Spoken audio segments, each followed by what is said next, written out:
I stared at the number on the monitor as it flashed from green to red. My performance score, a 43 out of 100. This can't be right, I whispered, feeling the air leave my lungs. Across the table, my boss Lane wouldn't meet my eyes. Her fingers tapped nervously against her tablet as the projector displayed my abysmal results to the empty conference room. Productivity below expectations, communication ineffective, team integration problematic. The words blurred together as I tried to make sense of what I was seeing. I don't understand, I said. Last quarter, I scored an 87. I've led 2 major projects since then, both delivered ahead of schedule. Lane cleared her throat. The metrics don't lie, Penny. The metrics don't lie. But someone certainly had. I leaned forward, scrolling through the detailed breakdown, numbers and assessments that contradicted everything I'd accomplished over the past year. Projects I'd rescued, ideas that had saved the company thousands. All erased, replaced with fabricated failures. This is someone else's review, I insisted. It has to be. Lane finally looked at me, her face ashen. She glanced at the door, then back at her tablet. Something flashed across her screen that wasn't displayed on the projector. Her eyes widened. I need to. She stood abruptly, knocked over her water glass, didn't bother to write it. I need to check something. Wait here. Water pooled across the table, dripping onto my portfolio. I didn't move to stop it. My mind raced through possible explanations. A system error, a mix-up with another employee, some cruel joke. When Lane returned 7 minutes later, she was visibly shaking. Penny, she whispered, you need to leave the building. Now. She slid a printed document across the table, careful to avoid the puddle. Submit your resignation today. Don't delay. What are you talking about? My voice rose. I'm not resigning because of some obvious mistake. I'm not resigning because of some obvious mistake. It's not a mistake. She pushed the paper closer. Read this, but not here. Go home. You'll understand. I looked down at the paper. The header read, Strategic Talent Reduction, Implementation Plan, Penny Wesley. Lane gripped my arm, her nails digging in. They're watching. Go now. I never showed you this. The paper burned in my hand as I walked to my desk, grabbed my purse, and headed for the elevator. In the reflection of the metal doors, I caught a glimpse of the head of human resources watching me from the end of the hallway, speaking quietly into her phone. Hello to all my amazing listeners out there. If you're feeling that knot in your stomach right now, wondering what happens next, take a second to hit that like button and subscribe. Trust me, this story gets so much more intense, and you won't want to miss a single detail of what happens when someone who thinks they have all the power suddenly realizes they've made a terrible mistake. Drop a comment if you've ever had that gut-wrenching moment when you realize someone was working against you. Now, let's get back to what happened after I left that building. My name is Penny Wesley. Until 3 weeks ago, I was the process improvement specialist at a manufacturing company that produces medical equipment. I'm 32, single, with a degree in industrial engineering and a reputation for being thorough to the point of annoying. My grandmother called it being particular, which sounds nicer than obsessive, but both are accurate. I live alone in a 1-bedroom apartment with more plants than furniture and a habit of working late into the night. My coworkers used to joke that I was married to my job. I guess that makes what happened a particularly nasty divorce. The drive home from the office that day exists in my memory as a series of disconnected images. Red traffic lights blurring through tears, my knuckles white against the steering wheel, the rumble of my tires on the shoulder when I had to pull over because I couldn't breathe. It wasn't until I was sitting at my kitchen table, a cup of untouched tea growing cold beside me, that I finally unfolded the document Lane had risked her job to give me. Strategic Talent Reduction, Implementation Plan was corporate speak for something much uglier. As I read through the 5 pages, my hands trembled so badly that I had to place them flat against the table. The document detailed a 6-month plan to systematically destroy my confidence, reputation, and career. It included specific tactics, reassigning my successful projects to others, scheduling me for impossible deadlines, excluding me from meetings, then penalizing me for being uninformed, documenting fabricated performance issues. The final page included a timeline for my expected voluntary separation and a script for handling my exit interview. My crime? I had raised concerns about a new production process that prioritized speed over safety. I had data showing potential risks to both workers and patients. I had suggested alternatives that would cost more initially, but prevent problems long-term. The signature at the bottom of the document belonged to Weston, the chief operations officer who had personally praised my work just 2 months earlier. I read it 3 times, looking for some indication that this wasn't real. Then I went to the bathroom and threw up. That night, I didn't sleep. I sat on my balcony watching the city lights, trying to reconcile the company I thought I knew with the one that had plotted my destruction. Dawn found me still there, a blanket wrapped around my shoulders, my mind racing between disbelief, rage, and a deep, cutting hurt. By morning, I had convinced myself there had to be an explanation. Perhaps this was a draft someone had created but never implemented. Maybe it was meant for someone else. I would go back, demand answers, fight this. Then my phone chimed with an email. Acceptance of resignation from Human Resources. Thanking me for my verbal resignation given to Lane yesterday. Confirming my employment had been terminated effective immediately. I never gave any resignation. Another email followed minutes later. This one, from Weston himself, expressing regret at my decision to leave, but respecting my choice to pursue other opportunities. He hoped I would speak fondly of my time with the company and reminded me of the confidentiality agreement I had signed when hired. They were setting the narrative, creating a paper trail, erasing the truth before I could tell it. I tried calling Lane. No answer. I texted her. What's happening? Her reply came hours later. I'm sorry. I can't talk. They're saying you resigned. Did you? No, I typed back. They're lying. She didn't respond again. That afternoon, a courier delivered a box containing my personal items from my desk, along with a severance agreement offering 2 weeks' pay in exchange for waiving any claims against the company. I placed it unopened on the floor of my closet. For 3 days, I barely moved from my couch. I replayed every interaction, every meeting, looking for signs I had missed. Had Weston's smile been too tight when he complimented my presentation? Had my team members been avoiding me? When did I become a target instead of an asset? On the 4th day, my neighbor Terry knocked on my door. She worked in accounting at the same company but in a different building. She'd heard I'd quit. Everyone's talking about it, she said, sitting awkwardly on my unmade couch. They're saying you had some kind of breakdown during your review. I showed her the document. Her face paled as she read. Penny, she whispered. This isn't the first one I've seen. Terry sank deeper into my couch.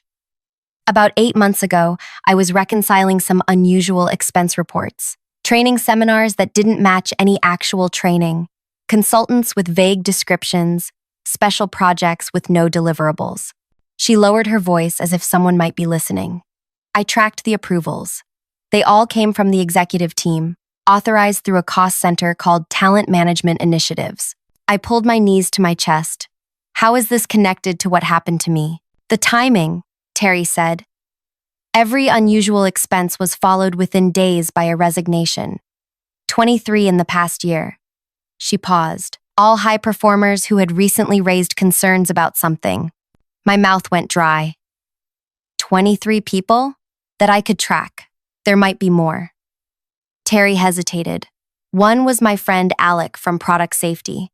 After he questioned the testing protocols on the new ventilator line, suddenly, he was getting written up for being late, missing deadlines he never even knew about. The room seemed to tilt. What happened to him? He quit after his performance review, said he couldn't handle the stress anymore. Her eyes met mine. 2 weeks later, he was in therapy for anxiety attacks. My tea had gone cold, forgotten on the coffee table. Outside, rain began to patter against the windows, matching the chill spreading through me. Why would they go to all this trouble? I asked. Why not just fire people? wrongful termination lawsuits, bad publicity. This way, on paper, troubled employees quit voluntarily. Terry reached for her bag. I shouldn't stay long.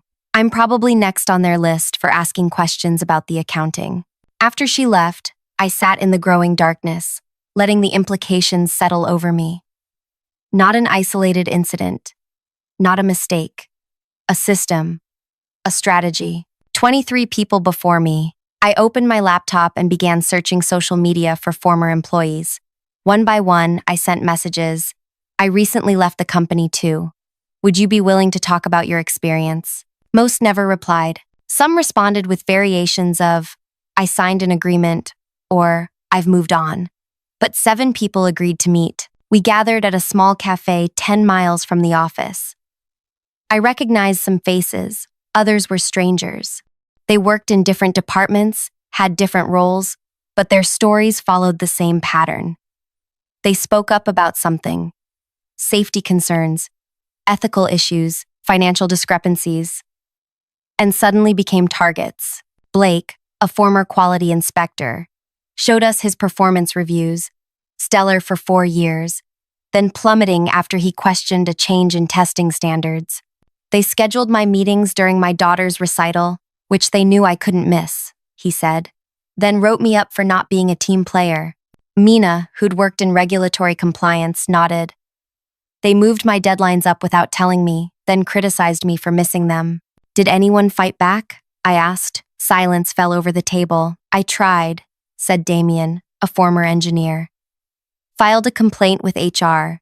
2 days later, my entire team got an email about my personal issues affecting my judgment. I threatened legal action, said Rachel, her voice barely audible.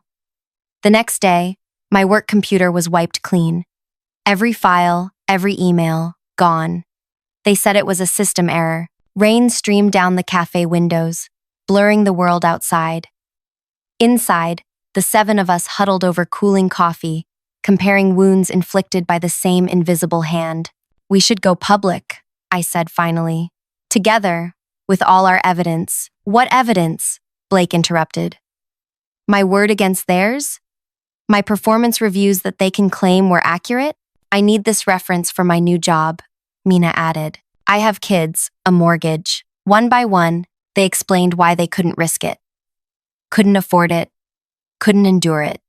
I walked home alone in the rain, understanding now why the system worked so perfectly. It didn't just remove people.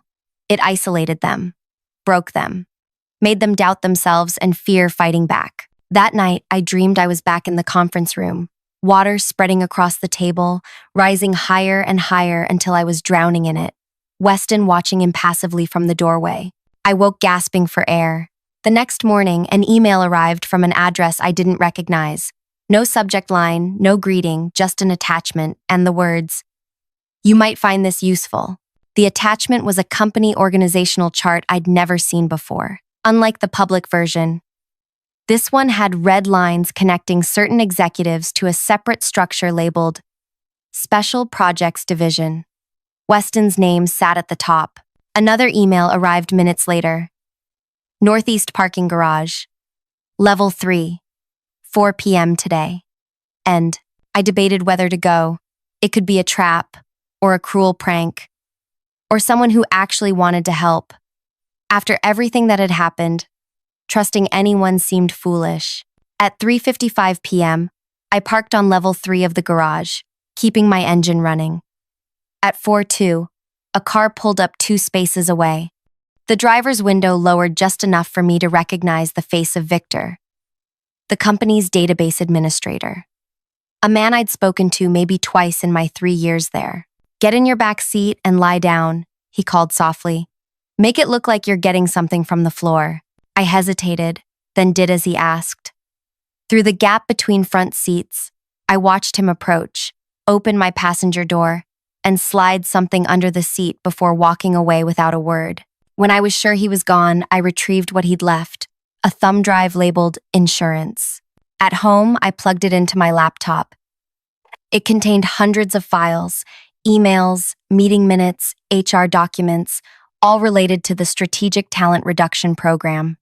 There were assessment rubrics for identifying challenging employees, scripts for managers, templates for creating performance issues, and a list of names.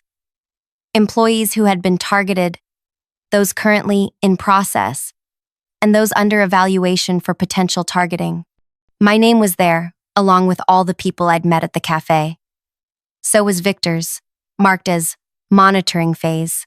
He was helping me at tremendous risk to himself. I scrolled through file after file, rage building with each new revelation. The program had been running for nearly 5 years. Over 60 employees had been pushed out. The company had saved millions in severance they would have paid for layoffs, while avoiding any public relations issues or legal scrutiny. It was elegant in its cruelty, effective in its simplicity, and completely, utterly illegal. I stayed up all night copying files, organizing evidence, making notes. By morning, I had a clear picture of what had happened, not just to me, but to dozens of others. What I didn't have was a plan. Going to the media seemed obvious, but the company's extensive legal resources would crush me before any story gained traction. Filing a lawsuit might work eventually, but could take years and drain what little savings I had. More importantly, neither option would fix what had been broken. Not just careers, but lives. People like Alec, still struggling with anxiety, like Rachel, who'd lost her home when she couldn't find another job quickly enough. I needed something more immediate, more impactful, something that would hit them where it truly hurt. For the next week, I barely slept. I reviewed every file, contacted more former employees, built a comprehensive understanding of how the system worked and who made it happen. The picture that emerged was even worse than I'd imagined. The company had two faces: the public one that won awards for innovation and workplace excellence, and the hidden one that systematically destroyed anyone who threatened its profit margins or exposed its shortcuts. Then I discovered something that made me pause. In 3 weeks, the company would host the annual Industry Excellence Summit, a prestigious gathering of executives, investors, and media from across the medical manufacturing sector. Weston was scheduled to deliver the keynote address on building a culture of innovation and integrity. The irony might have been amusing if it weren't so enraging. As I stared at the summit agenda, something clicked into place. An idea, dangerous, possibly career-ending for me, but potentially powerful enough to matter. I needed help. I called the group from the cafe, plus others I'd connected with since. 15 former employees agreed to meet at my apartment on a Saturday afternoon. Some brought partners for support. Others came alone, still carrying the weight of what had happened to them. "What I'm about to propose isn't without risk," I began, standing before them in my small living room. "If you want to walk away after hearing it, I understand completely." I laid out what I'd learned, what Victor had risked to share, and what I thought we could do. As I spoke, I watched their expressions shift from resignation to interest to something I hadn't seen before: hope. When I finished, the room was quiet. Then, Blake stood up. "I lost more than a job," he said. "I lost belief in myself. My daughter saw me cry for the first time." His voice cracked. "I'm in." One by one, others joined. Not everyone. Some had too much at stake, too much to lose. I respected their choice and promised to protect their identities regardless. But 11 people stayed, gathering around my kitchen table as we began to plan. We worked through the night, mapping out every detail, anticipating obstacles, preparing contingencies. By sunrise, we had something that might actually work. Something that could expose the truth without risking legal retaliation. Something that might bring a measure of justice not just for us, but for everyone who would come after us if nothing changed. The plan hinged on the summit, the moment when the company would be most visible, most vulnerable to public scrutiny. We had 17 days to prepare. On day 3 of our preparations, Victor messaged me. "They're looking for the files. They know something's missing." On day 7, security protocols changing. New monitoring system being installed. On day 12, Weston asking questions about former employees. Be careful. They sensed something coming but didn't know what or from whom. The uncertainty made them nervous. It also made them careless. As the summit approached, our group met daily, refining our approach, supporting each other through moments of doubt and fear. Some had never stood up to authority before. Others had tried and been crushed for it. All carried scars from what the company had done to them. Working together began to heal something in each of us. Purpose replaced powerlessness. Solidarity overcame isolation. Even as anxiety about what we planned to do grew stronger, so did our resolve to see it through. The night before the summit, we gathered one last time to review everything. The room hummed with nervous energy. What if it doesn't work? Mina asked, voicing what everyone was thinking. What if we do all this and nothing changes? I looked around at these people who had become my allies, my friends. People who had every reason to stay hidden but chose to stand up. Then at least we tried, I said. At least we didn't let them win by staying silent. Rachel, who had barely spoken during our planning sessions, suddenly squared her shoulders. They took enough from me, she said. They don't get to take my voice too. We raised our glasses in silent agreement. As everyone prepared to leave, Blake pulled me aside. Are you sure about tomorrow? Once we start this, there's no going back. I thought about my sleepless nights, the panic attacks that now came without warning, the career I'd worked so hard to build, all destroyed by people who saw me as disposable. I'm sure, I said. See you tomorrow. After everyone left, I sat alone in my apartment, staring at the evidence we'd gathered, the plan we'd crafted. So many things could go wrong. So many ways we could fail. My phone chimed with a text from Victor. Security meeting just ended. They're adding guards for tomorrow's event. Someone's nervous. They should be, I thought. I packed my bag for the next day, hands steady despite everything. The summit began at 9 a.m. By noon, the company would never be the same. I just hoped we'd all still be standing when it was over. The summit was being held at the Grand Central Hotel, a gleaming glass structure downtown. I arrived 2 hours early as planned. The venue buzzed with staff arranging chairs, testing microphones, and hanging banners emblazoned with the company logo and the summit theme. Innovation with integrity. I nearly laughed at the irony. From my position near the registration table, I watched attendees filter in, executives in expensive suits, industry journalists with press badges, investors eager to hear about the company's projected growth. None of them knew what was coming. Blake arrived at 8:15, nodding subtly as he collected his visitor badge. Mina and Rachel came together at 8:30, looking professional and unremarkable in their business attire. One by one, our group assembled, dispersing throughout the venue as we'd practiced, none acknowledging the others. At 8:45, my phone vibrated with a text from Victor. Weston just arrived. He's with the PR director and 2 security personnel. My heart rate spiked. Extra security hadn't been part of our calculations. I scanned the lobby, spotting 2 men with earpieces stationed near the main entrance. Would they recognize any of us from employee photos? Had security been briefed on specific threats? I texted the group. Security presence increased. Proceed with caution. By 9 a.m., the ballroom was nearly full. I took my seat near the back, close to an exit as planned.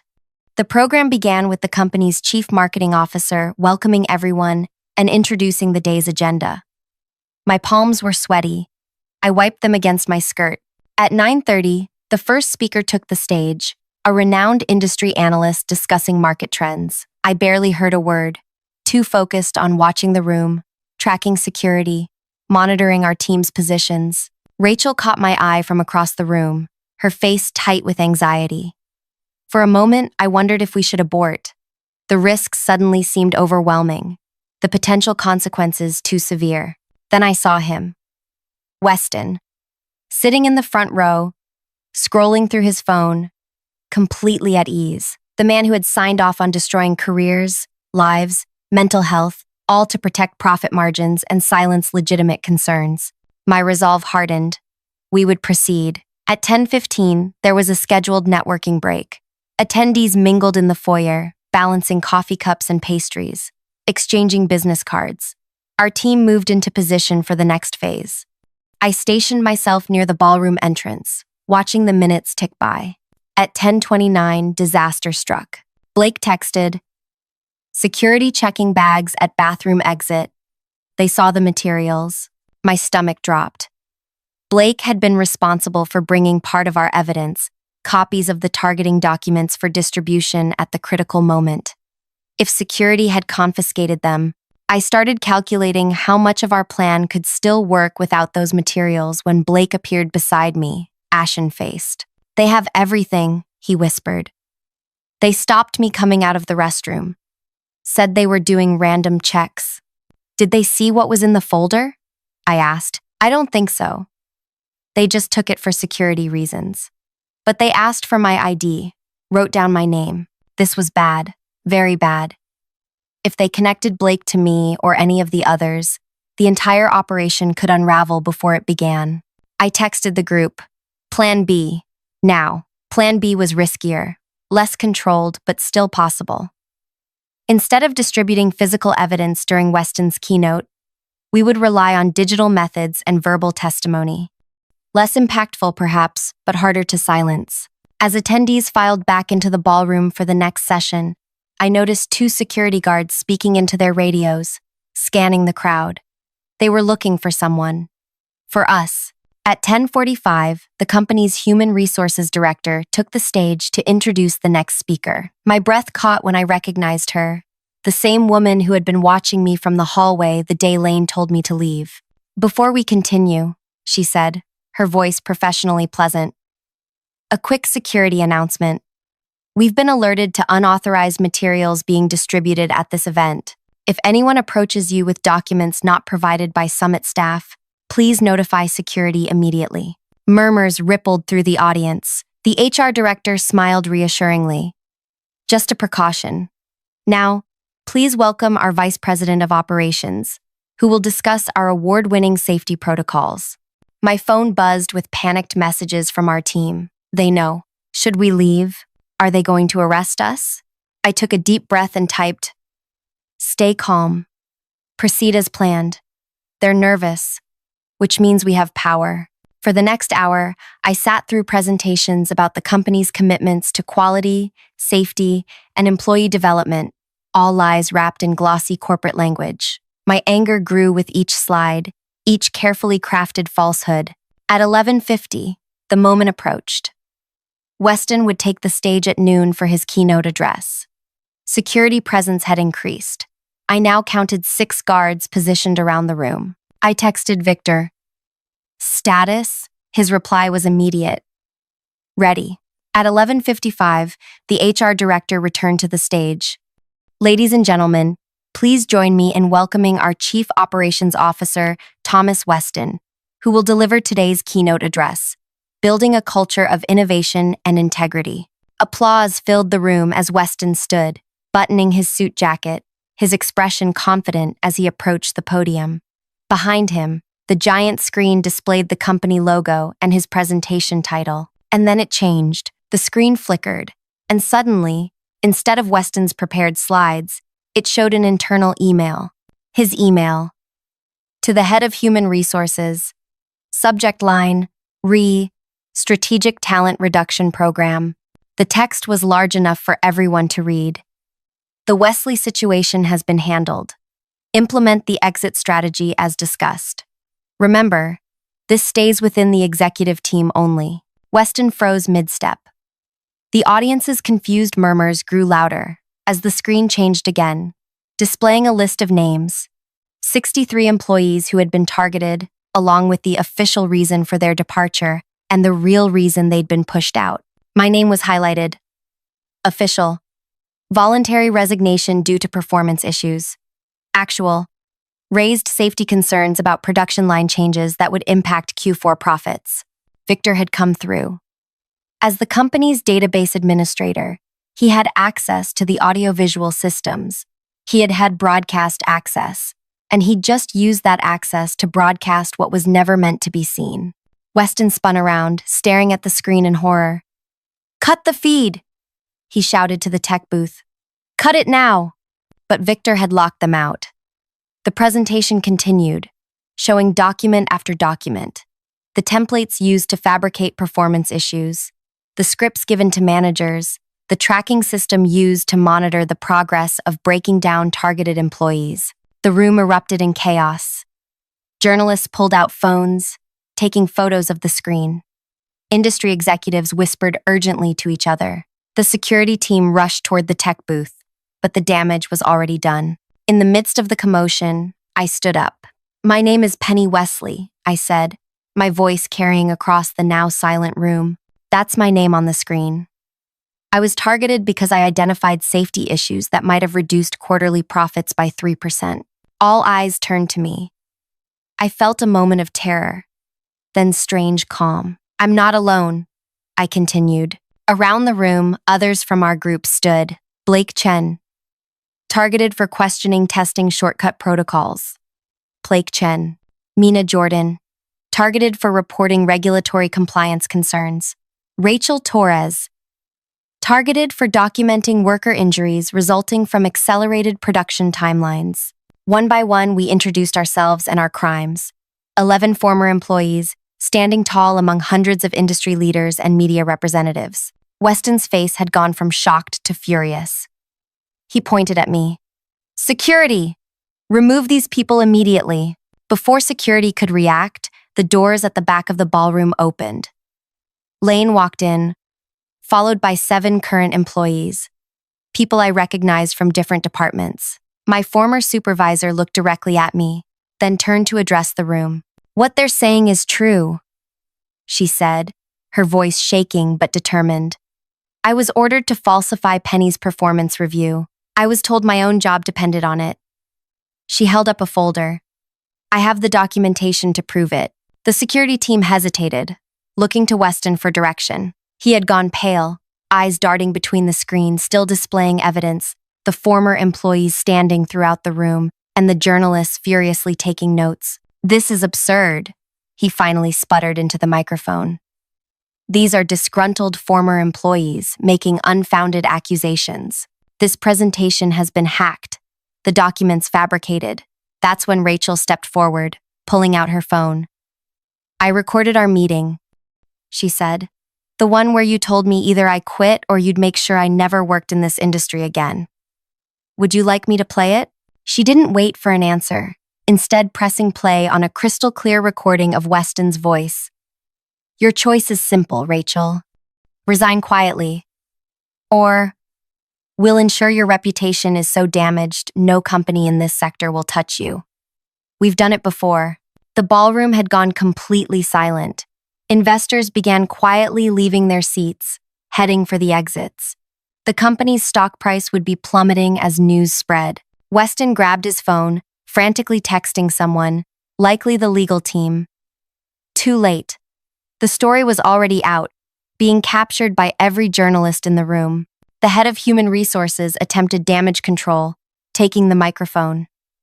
"We take these allegations very seriously and will conduct a thorough investigation." Blake cut her off. "You're named in 37 of the documents currently displayed behind you. You personally designed the psychological targeting protocols." At that moment, hotel security arrived, different from the company's private security team. The event manager approached the stage. "We've received reports of a disturbance. These individuals are trespassing," Weston said quickly. "They need to be removed." The manager looked uncertain, surveying the scene. The incriminating documents still displayed, the journalists recording everything, the mixture of current and former employees standing their ground. "Actually," said a voice from the back, "I believe what we're witnessing may be evidence of corporate malfeasance and workplace harassment on a systemic scale." A woman stepped forward, pulling out a business card. "Charlotte Reed, Department of Labor. I was invited to hear about your company's exemplary workplace practices." She smiled thinly. "I'm very interested in continuing this conversation." The revenge wasn't in the public humiliation, though that was satisfying. It wasn't in watching Weston's carefully constructed facade crumble before his peers, though that felt like justice. The true revenge came 3 weeks later, when the board of directors announced a complete leadership overhaul following an independent investigation. Weston and 5 other executives were terminated. The strategic talent reduction program was exposed in a front-page investigation. Class action lawsuits were filed on behalf of all targeted employees. The company implemented a whistleblower protection program and established an independent ethics committee with real authority. They reached out to former employees with offers of reinstatement, back pay, and public apologies. I didn't go back. Neither did most of us. But we had accomplished something that mattered. Not just personal vindication, but systemic change that would protect others. 6 months later, I started my own consulting firm, specializing in ethical workplace practices and employee advocacy. My first clients? Former colleagues who had been through the same ordeal. The last time I saw Lane, she had been promoted to director of the newly formed Employee Advocacy Department. "We're building something better," she told me. Something real this time. I believed her. Sometimes the best revenge isn't destroying what hurt you, but transforming it into something that can never hurt anyone else again. If this story resonated with you, please hit that like button and subscribe for more true stories of justice and transformation. Have you ever witnessed workplace injustice or stood up against a broken system? Share your experience in the comments below. Remember, your voice matters. Sometimes it's the only thing powerful enough to create real change. Thank you for listening to my journey from targeted employee to architect of accountability.